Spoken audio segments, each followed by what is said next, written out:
वसली आहे आणि त्याच इंद्रायणी नदीच्या बाबतीमध्ये असं झालंय की ही नदी दुथडीवरून व्हायला लागली आहे. अशातच आज संतश्रेष्ठ ज्ञानेश्वर महाराजांच्या पालखीचं प्रस्थानही आहे.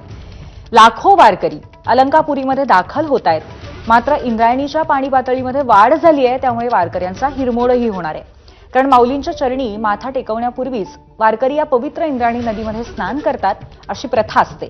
पण पावसाचा जोर असाच कायम राहिला तर या प्रथेत खंड पडू शकतो, कारण अत्यंत धोकादायक ठरू शकतं इंद्रायणी नदीमध्ये आज स्नान करणं. आपले प्रतिनिधी गोविंद शेळके सध्या आळंदीत आहेत. गोविंद, वारकऱ्यांशी काही बातचीत झाली का? काय म्हणणं आहे त्यांचं पाऊस परिस्थितीवरती?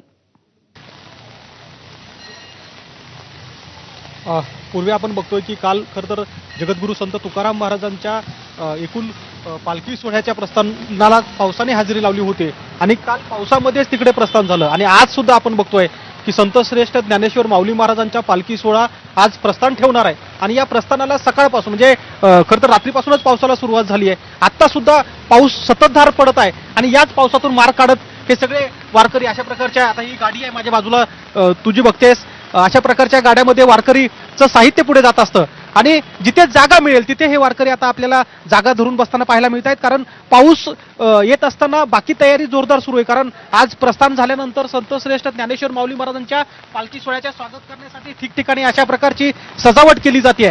मात्र या सजावटीवर सुद्धा पावसाचं सावट आपल्याला पाहायला मिळतंय. कशा प्रकारे हे सगळे वारकरी आपली जागा धरून बसतायत. मी एका मंदिराच्या ठिकाणी आहे, ज्या ठिकाणी रात्रीपासूनच वारकरी यायला सुरुवात झाली आणि जिथे जागा मिळेल तिथे, कारण असं आहे की वारीमध्ये आलेली सगळ्या मंडळीची प्रथा परंपरा चुकत नाही, त्यामुळे कितीही पाऊस आला तरी ही मंडळी पुढे चालत जात असते. हे बघा, मी दाखवतोय की या ठिकाणी कशा प्रकारे बरोबर आहे. त्यामुळे शक्य त्या ठिकाणी आसरा घेण्याची परिस्थिती आता पावसामुळे आलेली आहे. अर्थात हा खंड पडू नये अशी इच्छा असल्यामुळे पाऊस सुद्धा तशी साथ देईल वारकऱ्यांना, अशी आपण आशा करूया. धन्यवाद आपण दिलेल्या माहितीबद्दल.